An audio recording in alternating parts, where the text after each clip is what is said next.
going? Hi, Tyler. Hey, how's it going? Great. I wish I knew this was a black tie event. I feel severely underdressed. Well, this is my first Zoom conference session, so I decided to really go in. I appreciate it, and you're doing great. Thank you for giving our quarantine an anthem. Oh, yeah, well, I guess that happened. Can you talk about the charity tied to level of concern and why you feel so compelled to help? Yeah, so Crew Nation is a charity that helps a lot of the people that are behind the scenes of the music industry that kind of help it move forward, specifically the live aspect of music. And we have a lot of crew members, but also all the arenas and venues that we've visited while on tour. There's so many of these buildings that are kind of like the lifeblood of some of these cities, and they have so much staff and so many great people there. And this is a moment where, with everything on hold, just like a lot of industries, there's a lot of uncertainty. And being a part of this industry, we felt like it would just it made sense to partner up with a charity that was going to look after those people. Well, that's amazing. And you also have some merch that specifically goes to Crew Nation on the website. Who Yeah, designed that we shirt? have like a hoodie and stuff that if you purchase that, oh wow, nice. That's That's what it looks like. yeah, that's what it looks like. So that's at the 21 Pilots merch store. You can also donate directly and apply for relief if you've been affected at livenationentertainment.com/crewNation. Let's talk about the video, which is incredible that this is coming out of quarantine and so perfect in its essence. Is this pretty much a documentary? Yeah, kind of. You're watching us film a video and build a song at the same time, and yeah, I mean, it just made sense. I really enjoyed being able to go back to the way we used to make videos, which was no budget, no crew, just a simple idea, and using our friend Mark with his editing knowledge and his ability to kind of like piece it all together. And that was it. That's how we always did videos before a label got involved, before we had money to spend on a music video. And so it was really fun to have an excuse to get back to that. Sure. Are you and Josh really neighbors? That's our ninth house. So yeah, in our ninth houses we're neighbors. Nice. This is the first song that you also wrote on electric guitar. Yeah. What kind of other things are you doing differently or maybe for the first time? Actually, this is one of the first songs that Josh was recording drums in a like in his own studio, and sent them over. And so it was truly a back and forth on the sound of the record, which was kind of a first for us. We always kind of got together for drums. Um, and so that paired with me kind of learning how to play electric guitar for the first time, it kind of created a bit of a new sound for us, at least. This was also produced with Paul from Mute Math again. How have you guys been able to work together? Is it this guy? Yeah, I mean, so Paul was in a band called Mute, which Josh and it was one of our favorite bands, and we were lucky enough to tour with them as well, and just struck up a natural relationship with them. And specifically, Paul, for me, I just admired his DIY attitude all through their career. They recorded all their own records, and he's helped me in a lot of ways with just some of the programming, specifically with drums. There's a science to capturing live drums. There's a science to capturing the energy that Josh would put out on a live kit. And there's so many mics and so many takes and so much editing, and so specifically in that realm, Paul has really stepped in and kind of like taught me some of the things that he's learned really through trial and error for him, because he just taught himself as well. So Sure. Is this the beginning of a new era? I would say that this is just something in between. Okay. Yeah. A lot of people want to know what's happening to Clancy and Yeah. No, I think that just it just felt right to release a song now, especially with the content and what the lyrics were saying. And yeah, we tried to not overcommit to something brand new as far as you know, the aesthetics of it all, because we wanted to kind of wait for what we have in store. So Sure. Well, speaking of brand new, somebody's a brand new daddy. yeah, Congratulations. it's fun, man. It's exciting. It's like I don't know. It's scary because I've been so motivated by, bettering myself and outdoing myself, and whether it's chasing, validation or success, or just working hard at something and feeling like you're getting better at something, all these things that motivate a person, all of a sudden this brand new blob of skin enters your life, and you realize that this trumps all of it, all the way to the point where if that blob of skin asked you to quit everything you're doing, you would, which is scary. And so this, my daughter is such a fun but exciting, new, scary motivation for why I do what I do, and it's just fun to wake up every day. So Love that. Babies are the best. mhm. Are you telling any dad jokes yet? I've been I've been holding off, but I've been collecting them, waiting for um, when I get back out into the world to unleash their beauty. Do you have as many sleeping photos of Ro as you do of Josh yet?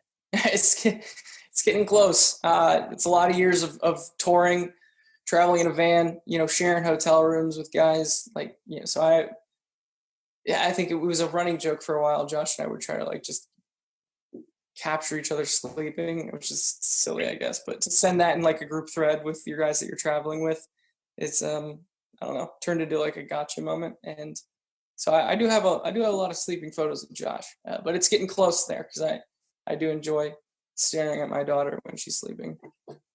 Maybe a coffee table book one day. Yeah, that'd be great. You know you have the most amazing fans, and I thought we could do some quick hits. Mhm. Fielded a bunch of questions, so feel free to pass, and we'll just run down and get kind of your first initial reaction. Okay. Okay, All right. Your favorite Pokemon. Clefairy. Thoughts about doing a live concert from home. Seems tired. Okay. Well, you seem tired. I think, Yeah, with your well, dad. All right. One thing you've learned about yourself during quarantine. um,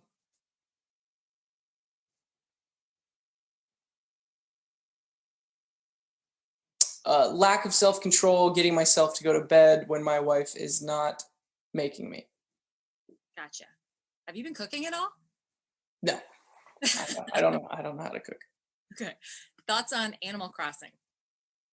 I've not played it, and I feel like I'm missing out because it seems like it would be right up my alley. Your favorite thing about watching Jenna be a mom. She somehow doesn't get tired.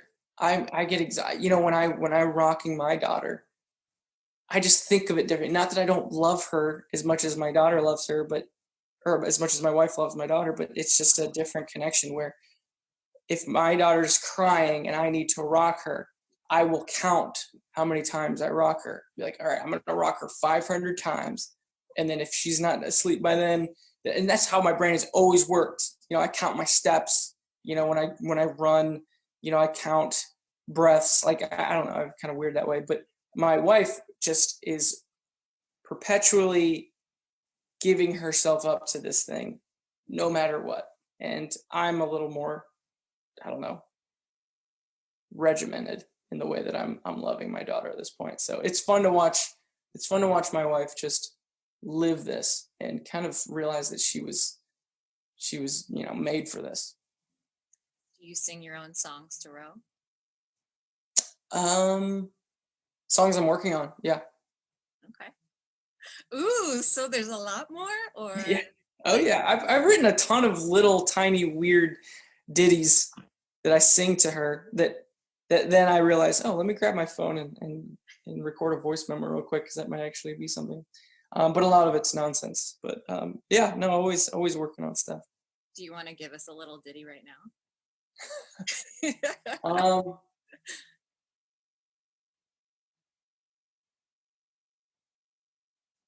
there was a song that it says a nursery rhyme, but I changed the lyrics. There was a time where she was staying up all hours of the night, and I tried to give my wife a break, and so my daughter and I would watch Lord of the Rings together, and so I replaced the lyrics to a well-known song. It would say, Rosie baby, she's my girl MacGyver. Out of all the people, she's in my top fiver. Right behind Gimli, Legolas, and Strider. Rosie baby, your mommy's number one. Oh, that's amazing. Yeah, and she just would stare at me like, you're an idiot. That's just a baby thing. Don't take it Yeah. personally. All right, if you were a muffin, what flavor would you be?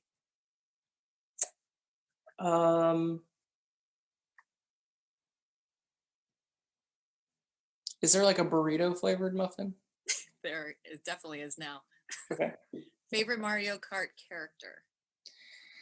Yoshi is my favorite character, but in Nintendo 64, Bowser is by far the best character because of his weight and his top speed and his inability to spin out. Wow. What is your spirit animal?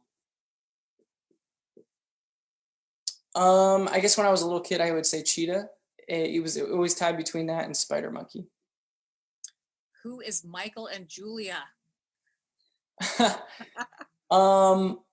guess when I was writing that song, I loved the idea of just name dropping two random people because I feel like everyone has a Michael and a Julie in their life that are either thinking they're experts on what's going on in the world or experts on your personal relationships. And I personally have a friend named Michael, and but I don't think I was thinking of him particularly as much as I was just picking two names that I felt applied to what most people would think as, I don't know, annoying people. Sure. Well, hopefully Michael and Julia are having a great quarantine. Yeah. What is the perfect ratio of mac and cheese to ketchup? You know, the better the mac and cheese, the less ketchup you need. It's the truth. So if you make me mac and cheese and I ask for ketchup, that's a strike one. I shouldn't need the mac and cheese, but I shouldn't need the ketchup. But if it's that home style crap, like I'm gonna put ketchup on it. Okay. What was your favorite subject in school?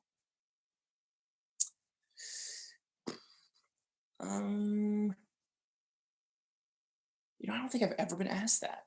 Seems like one I'd be asked all the time. I hated math. I guess I would say history. Okay. If Josh was a food, what food would he be? Gosh, that's such a good question. I really don't want to blow this.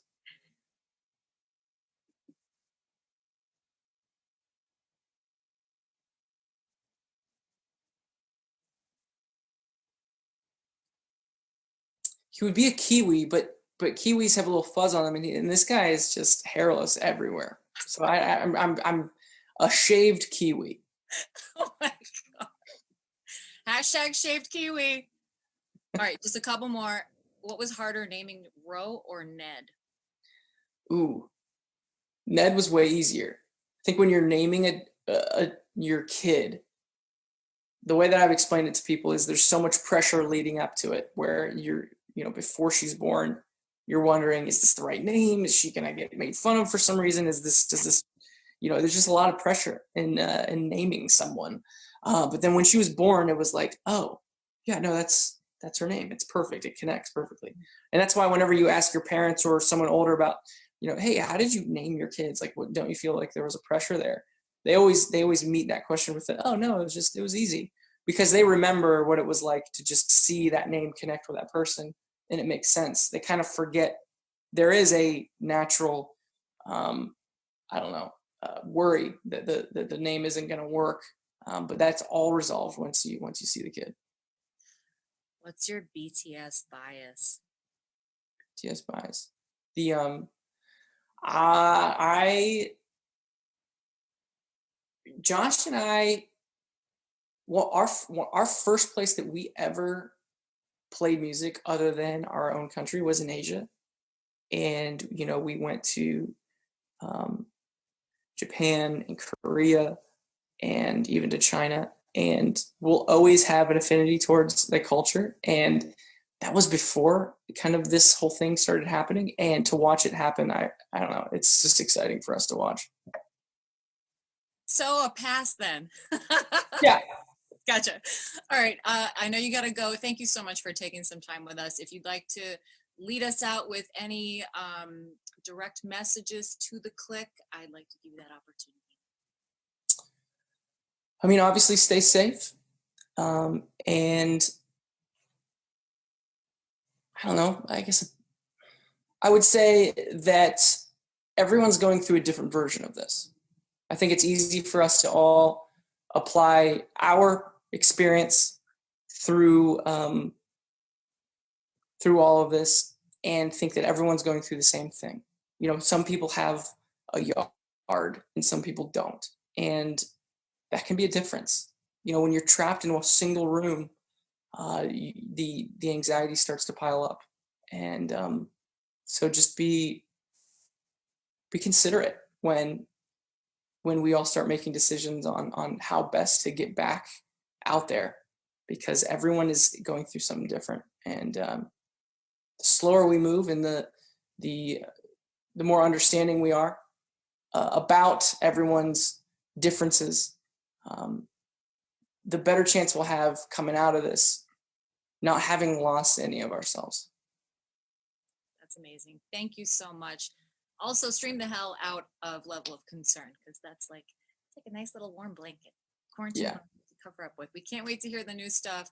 Love to you and the whole family, and we'll hopefully see you soon. Thank you so much for having me. I'll see you.